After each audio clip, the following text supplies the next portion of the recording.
तो problem set का question number 8 अभी हम लोग डिस्कस करने जा रहे हैं। ठीक है, तो देखने में ये सवाल काफ़ी कठिन सा लगता है कि अरे इस सवाल की स्टेप्स क्या होंगी, इसे करेंगे कैसे। देखो, कोई भी अगर नया सवाल आता है तुम्हारे सामने तो ऐसा नहीं होता है कि उसका सल्यूशन किसी से मांग कर रट लो। That is not the way of learning maths, है ना। अगर आपको सल्यूशन चाहिए then there are many possible ways जैसे आप सल्यूशन प्राप्त कर सकते हो।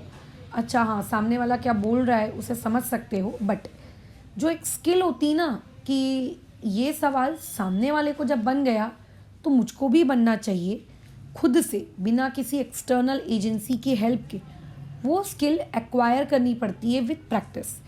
हो सकता है गलत होगा, हो सकता है नहीं बनेगा, बट एटलीस्ट तुमने ट्राई किया। क्योंकि जब तुम ट्राई करोगे तब तुम देखोगे कि अच्छा अरे हाँ यार, मैं भी तो ऐसा ही सोच रहा था, अच्छा मेरे से ये गलती होगी, नहीं तो मेरा तो करेक्ट था, है ना, नहीं तो मेरा तो करेक्ट था। ये वाले एटीट्यूड से तुम सीखते हो। सोल्यूशन मांग मांग के छाप लेने से तुम नहीं सीखोगे। खैर, इस क्वेश्चन को अभी जैसे हम अटेम्प्ट करने जा रहे हैं, मैं अपनी ओरिजिनल थिंकिंग बताऊंगी कि इस क्वेश्चन को सॉल्व करते वक्त मैंने क्या किया।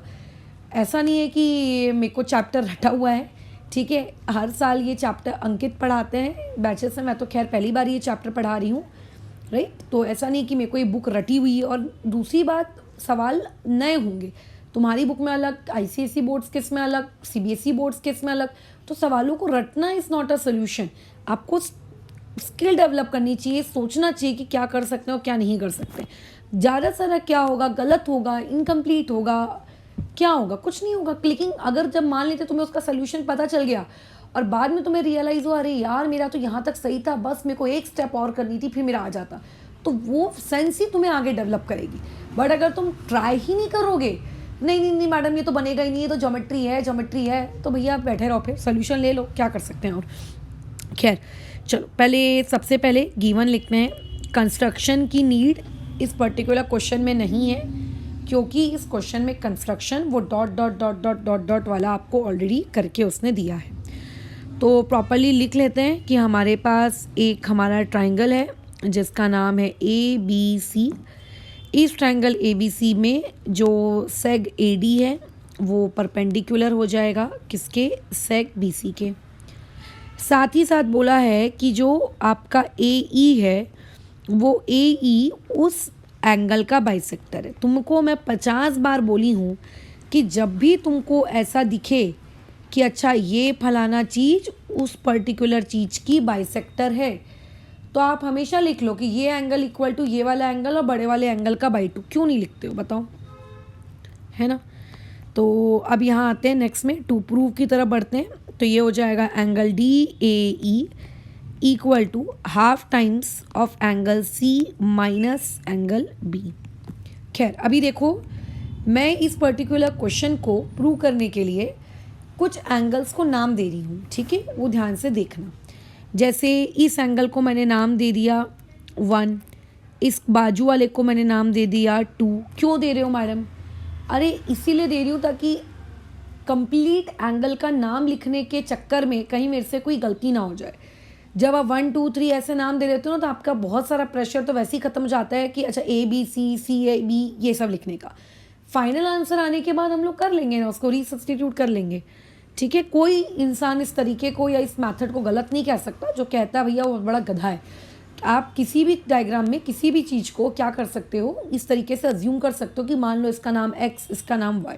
खैर, इसको हमने नाम दे दिया 3, इसको नाम दे दिया मैंने 4। अच्छा, ये उसके अलावा क्वेश्चन में क्या बोला गया है कि AE जो है वो बाइसेक्टर है एंगल CAB का। AE जो है वो बाइसेक्टर है एंगल CAB का, यानी कि AE ने उस एंगल CAB के 2 इक्वल टुकड़े किए होंगे, मतलब यहाँ से लेके यहाँ तक ये एक टुकड़ा, ठीक है। So this is known as let's say 5, इसको हम लोग कहते हैं 5। और ये वाला टुकड़ा ये, अब क्योंकि ये बाइसेक्टर है तो ये दोनों टुकड़े क्या रहे होंगे, इक्वल। क्या आपको अभी तक जितनी भी ज्योमेट्री सिखाई गई है, क्या उतनी ज्योमेट्री में क्या कभी ऐसा हुआ कि बाइसेक्टर वाली चीज़ आई हो और मैंने ऐसा लिखा ना हो? तो इस चीज़ को तो आप लिख सकते हो कि AE जो है वो बाइसेक्टर है। किस चीज़ का बाइसेक्टर है? ठीक है, आपका वो जो एंगल है CAB का, अगर वो बाइसेक्टर है तो दो इक्वल टुकड़े हो रहे होंगे। हमने उसको नाम क्या दिया है? Angle 5 equal to angle 6। और क्योंकि हमने जितनी प्रीवियस, ठीक है, क्लासेस की, जितना प्रीवियस ज्ञान हमने अर्जित किया, उन सारे ज्ञान से हम लोगों को ये पता चलता है बराबर, वो आप लोगों का क्या हो जाता है बताओ? वो आप लोगों का हो जाता है बड़े वाले एंगल का बाई 2। तो बड़ा वाला एंगल कौन है? जिसका ये 5 और 6 टुकड़े हैं, बड़ा वाला एंगल यानी कि A/2। ये इससे पहले भी मैं 50 बार तुमको बता चुकी हूँ, ठीक है, इससे पहले भी क्या मैं तुम्हें 50 बार ये चीज़ बता चुकी हूँ? बिल्कुल बताया है, बट कोशिश ही नहीं करनी है, लिखना ही नहीं है, तो फिर ऐसे में नहीं किया जा सकता तुम्हारे साथ कुछ। अगर सीखने की ही तुम्हारे अंदर इच्छा ही नहीं है कि नहीं मैडम छोड़ो ना, आप बस सोल्यूशन घोट दो, तो ले लो भैया सोल्यूशन, है ना, लेकिन उसमें खुद का छोटा सा ब्रेन तो कोशिश करनी तो चाहिए ना। चलो आगे कंटिन्यू करते हैं, क्या बोला है देखते हैं उस पर हम लोग। अब आगे की गाड़ी मेरी अटक गई, हाँ अटक गई। अब मैं क्या कर रही हूँ, ध्यान से देखना क्या मेरे स्टेप्स हैं। क्वेश्चन में मुझको चाहिए है एंगल B, तो मैंने एक काम किया, एंगल B मतलब एंगल 3। ये वाला जो ट्राइंगल है जो मैं पिंक बॉर्डर कर रही हूँ, इस पिंक बॉर्डर वाले ट्राइंगल में मैंने एंगल सम प्रॉपर्टी लगाई। और मैं कुछ कर भी तो नहीं सकती ना, आइसोसेलेस ट्राइंगल थ्योरम लगा नहीं सकती, तो कुछ तो करना पड़ेगा। तो चलो बैठे बैठे क्या करें, आइसोसेलेस ट्राइंगल थ्योरम लगा देते हैं, है ना। चलिए लगा दिया आइसोसेलेस ट्राइंगल थ्योरम। तो क्या आ जाएगा? इन ट्राइंगल AEB, ठीक है, आप लोगों के पास आएगा इन ट्राइंगल AEB। एक ट्राइंगल है आपके पास AEB।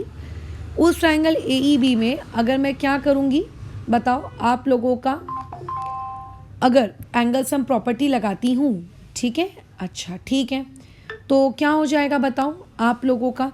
तीनों एंगल का एडिशन बराबर 180, है ना। तीनों एंगल का एडिशन बराबर बोलो कितना? 180, यानी कि angle 2 plus angle 3 plus angle 6 equal to 180। छोड़ दो, इतना करने के बाद छोड़ दो, इक्वेशन नंबर देते जाओ, छोड़ते जाओ। साथ ही साथ में टू प्रूव में क्या बोला है कि एंगल C भी होना चाहिए। अब देखो एंगल C कौन से ट्राइंगल में है? बराबर बराबर देखो कौन से ट्राइंगल में है वो।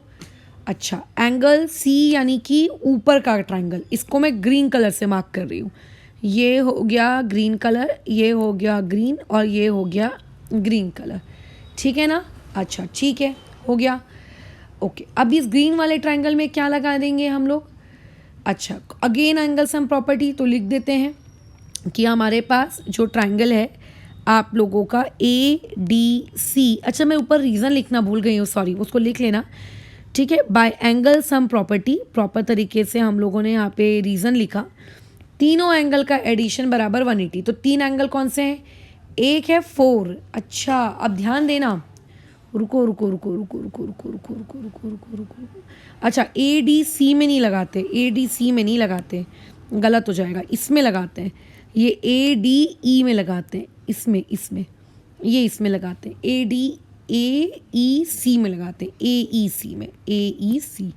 क्या हो जाएगा? तीन एंगल, एक हो गया 4, एक हो गया 1 और एक हो गया 5। अब तुम्हारा डाउट आएगा कि मैडम उसी में क्यों लगाया, बताऊंगी मैं, पहले बट इतना लिख लो, इक्वल टू 180। इसको इक्वेशन नंबर दे दो। अब देखो जो ये दो इक्वेशंस मेरे पास आई हैं, ठीक है, बराबर मेरे पास जो आई हैं, उन दोनों इक्वेशंस को मैं कर रही हूँ सब्ट्रैक्ट। क्यों? क्योंकि हमारे पास जो दो एंगल्स हैं, इन दोनों एंगल्स का क्या लिखना है? माइनस लिखना है ना। हमें इन दोनों एंगल्स का क्या करना है? माइनस लिखना है, इसीलिए मैं सब्ट्रैक्ट कर रही हूँ, ठीक है, इसीलिए मैं सब्ट्रैक्ट कर रही हूँ। तो यहाँ मैं लिख देती हूँ कि इक्वेशन नंबर 2 में से इक्वेशन नंबर 3 को सब्ट्रैक्ट किया, तो angle 2 plus angle 3 plus angle 6 equal to 180, ये एक। Angle 4 plus angle 1 plus angle 5 equal to 180। हमेशा आपको टू प्रूफ देखना पड़ता है और टू प्रूफ के अकॉर्डिंग काम करना पड़ता है ना। ये माइनस के साइन दे दिए। उम्मीद करते हैं सब्ट्रैक्शन आपने लोअर क्लासेस में सीखी हो, जो कि सीखे हो 7वीं 8वीं में, 8वीं भी नहीं 7वीं 6वीं में, देखो क्या हो जाएगा, 180 180 कैंसिल। बाकी तुमको ऐसा लग रहा है कि नहीं मैडम और तो कुछ कैंसिल हो नहीं सकता, बट होगा कैंसिल। ध्यान से देखो, आपका एंगल 5 और एंगल 6 इक्वल है। क्यों इक्वल है? क्योंकि वो एंगल बाइसेक्टर था, तो इसीलिए ये एंगल 5 और ये एंगल 6 भी कैंसिल हो जाएगा, है ना। अच्छा, क्या बचेगा? ऊपर वाली लाइन से बचेगा एंगल 2 प्लस एंगल 3। फिर क्या बचेगा नीचे वाली लाइन से? नीचे वाली लाइन से बचेगा माइनस ऑफ एंगल 4 और नीचे वाली लाइन से बचेगा माइनस ऑफ एंगल 1, और बाकी तो सब कट गया, इसीलिए इक्वल टू 0।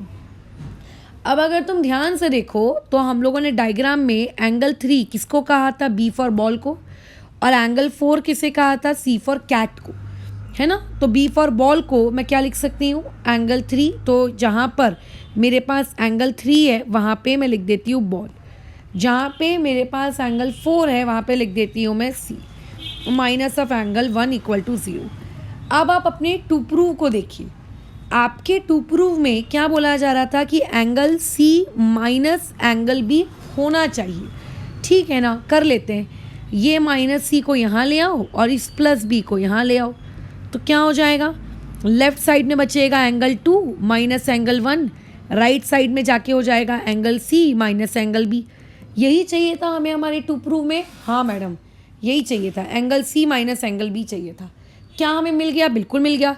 इस टू प्रूव में जो हमको चीज़ चाहिए थी angle C minus angle B, ये हमको मिल गई और हमने रख ली। ये देखो सी माइनस बी बड़े अच्छे से, है ना। लेकिन क्या अभी हमारा क्वेश्चन पूरा सॉल्व हो गया है? नहीं हुआ है, क्योंकि क्वेश्चन के जो टू प्रूव पे आप देखिए अपनी किताब में, आपको सी माइनस बी के नीचे डिवाइड बाई 2 भी दिख रहा होगा, है ना। आपको लेफ्ट हैंड साइड में कुछ और दिख रहा होगा। तो अभी हमारा क्वेश्चन कंप्लीट नहीं हुआ है, लेकिन हम हमारे क्वेश्चन के प्रति जितना हमें सॉल्व करना था हम कर चुके। अब हमारी दिक्कत क्या है? अब हमारी दिक्कत ये है कि हमें कुछ मतलब स्टेप्स करनी पड़ेंगी जिसकी वजह से हमारा आंसर आ जाए, फटाफट आ जाए। 2 मिनट, हाँ 1 मिनट। हेलो, हाँ जी बोल रही हूँ। हाँ जी बोलिए। हाँ डाली थी इंक्वायरी। ओके, आपका ये व्हाट्सएप नंबर है जिससे आपने मुझे कॉल किया है? ठीक है, मैं आपको गूगल लोकेशन भेज देती हूँ। ठीक है, आप कब तक आ रहे हैं? मैं कब तक आपका एक्सपेक्ट करूँ? वाड़ी ऑर्डिनेंस फैक्ट्री गेट के सामने जी। अच्छा, नहीं मेरे को एक्चुअली बाकी चीज़ें शेड्यूल करनी है उसके अकॉर्डिंग, मेरे भाई और भी निकलने के प्लान्स हैं, तो इसलिए मैं पूछ रही हूँ कि आप कब तक आएंगे, तो मैं उस हिसाब से बाकी अपना मैनेज करूँ टाइमिंग। आधा घंटा ना? ठीक है ठीक है, मैं आपको अभी गूगल लोकेशन भेजती हूँ जी। Thank you. चलो, तो अब देखो ज़रा, अब क्या करें, हमारी गाड़ी तो अटक गई, अब हम फंस गए। अब नहीं फंसे, कुछ दिक्कत नहीं। अब मैं एक ट्रायंगल को शेड कर रही हूँ, उस ट्रायंगल पे अपना दिमाग लगाना। ये देखो, ये ब्लू कलर का ट्रायंगल दिख रहा है? हाँ दिख रहा है। इस ब्लू कलर के ट्रायंगल में अब हम एंगल सम प्रॉपर्टी लगाएंगे। तुम्हें लगेगा कि अरे यार ये तो बार बार एंगल सम प्रॉपर्टी लगा रही है। बिल्कुल, एंगल सम प्रॉपर्टी से ही सब हो जाएगा। खैर देखो क्या है, 3 एंगल्स हैं। अगर ये वाला एंगल 90 है तो ऑब्वियस है कि ये बाजू वाला भी 90 होगा। आपको अलग से दिखाने की ज़रूरत नहीं है कि वो 90 है, लीनियर पेयर से वो होगा ही। अगर एक 90 है तो लीनियर पेयर से बाजू वाला 90 होगा ही। तो यहाँ मैं लिख देती हूँ, जिस पर्टिकुलर ट्राइंगल में मैं एंगल सम प्रॉपर्टी लगा रही हूँ, in triangle A D E bye angle sum property, ठीक है, ये मेरे पास आ जाएगा। देखो अब ध्यान से देखो कि वहाँ पे कौन कौन से एंगल्स हैं और 3 एंगल्स होंगे। तीनों को तुम्हें ऐड करना पड़ेगा, है ना, और तीनों को ऐड करके तुम्हारा आंसर आएगा। ठीक है, तो अब देखो 3 एंगल्स का है। पहला एंगल है एंगल 1 जिसको हमने नाम दिया है। दूसरा एंगल है एंगल डी जो कि 90 डिग्री का है। तो लिख लेती हूँ पहले, उससे पहले कि मैं भूल जाऊँ, तो यहाँ लिख देती हूँ कि angle 1 plus angle D plus, अब देखो एक और एंगल होगा ना तीसरा। अब देखो तीसरा एंगल कौन सा है? तीसरा एंगल है ये पिद्दी सा। अब अगर तुम चाहो तो इसको भी नंबरिंग दे सकते हो, बट कोई मतलब नहीं है, डायरेक्ट नाम लिख दो। एक एंगल का नाम लिखने में क्या जाता है? क्या नाम होगा उसका नाम होगा ई ए डी या फिर D A E, whatever you want to write. जो मैंने यहाँ लिख दिया और इक्वल टू डाल दिया 180। अब मैं पहले से जानती हूँ, जैसा कि मैंने बताया आपको, डायग्राम देखकर पता चल रहा है कि ये एंगल कितने डिग्री का होगा। ये एंगल हो जाएगा 90 डिग्री का। ठीक है, ये एंगल कितने डिग्री का, 90। एंगल डी ए ई की मुझे कोई वैल्यू नहीं पता है ना, चलो छोड़ दो। इक्वल टू कितना आ गया, 180 आ गया। अब ये प्लस 90 को अगर मैं वहाँ ले जाऊँ तो कितना हो जाएगा, माइनस 90। 180 में से अगर मैं माइनस 90 अगर मैं कर दूँ, ठीक है, अगर मैं उसमें से 90 हटा दूँ तो कितना बचेगा, angle 1 plus angle D A E equal to कितना आएगा, 90। अब एक काम करो, इस 1 को भी वहाँ शिफ्ट कर दो राइट साइड, तो यहाँ से एंगल डी ए ई इसकी वैल्यू आती है 90 माइनस एंगल 1। ये डी ए ई की वैल्यू है, किसकी वैल्यू है, डी ए ई की, कितनी, 90 माइनस 1। क्या मैडम हमारा सवाल ख़त्म हो गया, ऑलमोस्ट हो गया है। अब आपको कोई दिक्कत नहीं है, अब आपको बस अपने डायग्राम को थोड़ा सा ऑब्जर्व करना है। जब आप डायग्राम को थोड़ा सा ऑब्जर्व करेंगे तो आपको बहुत सारी चीज़ें समझ में आएंगी। देखो, हम इस स्टेप पे आके अटक गए थे, हमारा राइट साइड तो मैच हो गया था बट लेफ्ट साइड मैच होने का था। अब आप डायग्राम में देखो, एंगल 2, डायग्राम में किधर है एंगल 2, ये रहा एंगल 2, और डायग्राम में क्या है, एंगल 1। अब मेरे को ना एंगल 2 से मेरा कोई मतलब नहीं है, क्यों, या तो एंगल 2 रखो या तो एंगल 1 रखो, बल्कि रखना किसी को भी नहीं है, क्योंकि टू प्रूफ के अकॉर्डिंग ना तो हमें एंगल 1 चाहिए ना तो हमें एंगल 2 चाहिए, हमें कोई दूसरा ही एंगल चाहिए, डी ए ई। ना 2 की ज़रूरत है ना 1 की ज़रूरत है, किसी एक को रखने का है। तो जैसा कि तुम जानते हो कि ये 2 और 1 ये दोनों मिलाकर क्या फॉर्म कर रहे हैं, ये दोनों मिलाकर फॉर्म कर रहे हैं लीनियर पेयर। अब अगर ये दोनों मिला के लीनियर पेयर फॉर्म कर रहे हैं तो 2 + 1 इक्वल टू क्या लिखा जा सकता है मैडम, 2 + 1 को 180 लिखा जा सकता है। इसको मैं थोड़ा सा शिफ्ट कर देती हूँ, ठीक है, इसको थोड़ा सा शिफ्ट कर लेती हूँ, 2 मिनट। हाँ, 2 + 1 को मिला के, एक कुछ गड़बड़ हो गया क्या, हाँ ये बेचारा कुछ ज़्यादा ही छोटा हो गया बेचारा, 2 मिनट।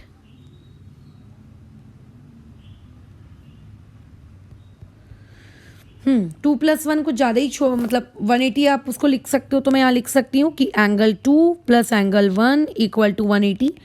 और इसका रीज़न क्या दे देंगे, इसका रीज़न दे देंगे हम लीनियर पेयर। अब मुझे 2 हटाना है मैडम, 2 ही क्यों, 1 का को नहीं, पहले हटा लेते हैं फिर एक्सप्लेन करते हैं। मुझे 2 हटाना है तो मैं 2 को क्या लिख सकती हूँ कि मैडम आप एंगल 2 की जगह लिख सकते हो 180 माइनस ऑफ एंगल OI। इसको अपनी एक इक्वेशन नंबर दे दो, ऊपर 3rd तक दिए थे, इसको 4 दे दो और इसको अपनी इक्वेशन नंबर 5 दे दो। अब लिखो वहाँ पे कि फ्रॉम 4 एंड 5 जहाँ जहाँ तुमको 2 दिखेगा 2 को हटाकर तुम 180 माइनस एंगल 1 लिखोगे। तो इस वैल्यू को मैंने यहाँ पुट किया तो ये कितना हो जाएगा, 180 माइनस एंगल 1, और पहले से ये वाला माइनस ऑफ एंगल 1 तो ये पहले से ही था यार, तो ये तो रहेगा ही रहेगा, equal to angle C minus angle B। अब देखो 180 को क्या मैं ये लिख सकती हूँ 2 × 90। क्यों लिख रहे हो, वैसे तो मैं 3 × 60 भी लिख सकती हूँ, बट मैं 2 × 90 लिख रही हूँ। क्यों लिख रही हूँ, देखो बाजू में, क्योंकि माइनस, जैसे कि अगर लिखा कहीं आपको मिले कि x + x कितना होता है तो तुम क्या जवाब दोगे, 2x होता है। तो वैसे ही माइनस ऑफ एंगल 1 और माइनस ऑफ एंगल 1 कितना होगा, minus of 2 times of angle 1। तो क्योंकि एंगल 1 के सामने 2 टाइम्स आया है तो इसीलिए हमने 180 को भी 2 × 90 लिख दिया। अब मैंने 2 कॉमन निकाल लिया तो ये क्या हो जाएगा, 90 minus angle 1 equal to angle C minus angle B। 2 को मैं डिवाइड में ले गई अपॉन में, तो क्या आएगा, 90 minus angle 1 equal to angle C minus में एंगल B, ठीक है, और अपॉन में कितना आ जाएगा, 2। डन। अब आप अपने 2 प्रूव को देखिए, अगर आप अपने 2 प्रूव को देखेंगे तो आपको दिखेगा अरे वाह, हमको यही तो प्रूव करना था कि C माइनस B के पास अपॉन में 2 होना चाहिए, इसीलिए देखो आ गया हमारा। बट मैडम राइट साइड तो आ गया बट लेफ्ट साइड अभी भी नहीं आया, आप क्या करें, कुछ नहीं करना है, ये जो आपकी वैल्यू आई है इसको अपनी कोई इक्वेशन नंबर दे दो, लेट्स से 6। और जो मैंने तुमको ट्राइंगल ADE में एंगल सम प्रॉपर्टी लगाई थी तो एंगल 90 माइनस एंगल 1 ये चीज़ ऑलरेडी इसको हमने दे दो इक्वेशन नंबर 7। तो क्या मैं इक्वेशन नंबर 6 से, ठीक है, और इक्वेशन नंबर 7 से क्या मैं ये कह सकती हूँ क्या कि 90 माइनस एंगल 1 को हटाओ और उसकी जगह लिखो DAE, यानी कि इसकी जगह मैंने लिख दिया angle DAE is equals to right side में angle C minus angle B upon में 2, और यही मुझे प्रूव करना था। इस क्वेश्चन में कोई महान कार्य नहीं किया गया है, पूरा क्वेश्चन मात्र एंगल सम प्रॉपर्टी से कैलकुलेट किया गया है। थोड़ा लेंदी है, थोड़ा सा है, लेकिन ब्रेन लगाओगे, टू प्रूव को देख देख के दिमाग लगाने की कोशिश करोगे, तभी आगे जाके फ्यूचर में कोई नए सवाल भी तुमसे बनेंगे, नहीं तो नहीं बनेंगे। ठीक है, खैर, तो इस क्वेश्चन में अगर आपको कोई डाउट है, कोई दिक्कत है तो मुझको बताओ, नहीं तो फिर हम धीरे धीरे और प्रॉब्लम सेट के क्वेश्चन हम करना शुरू करते हैं फिर। ठीक है।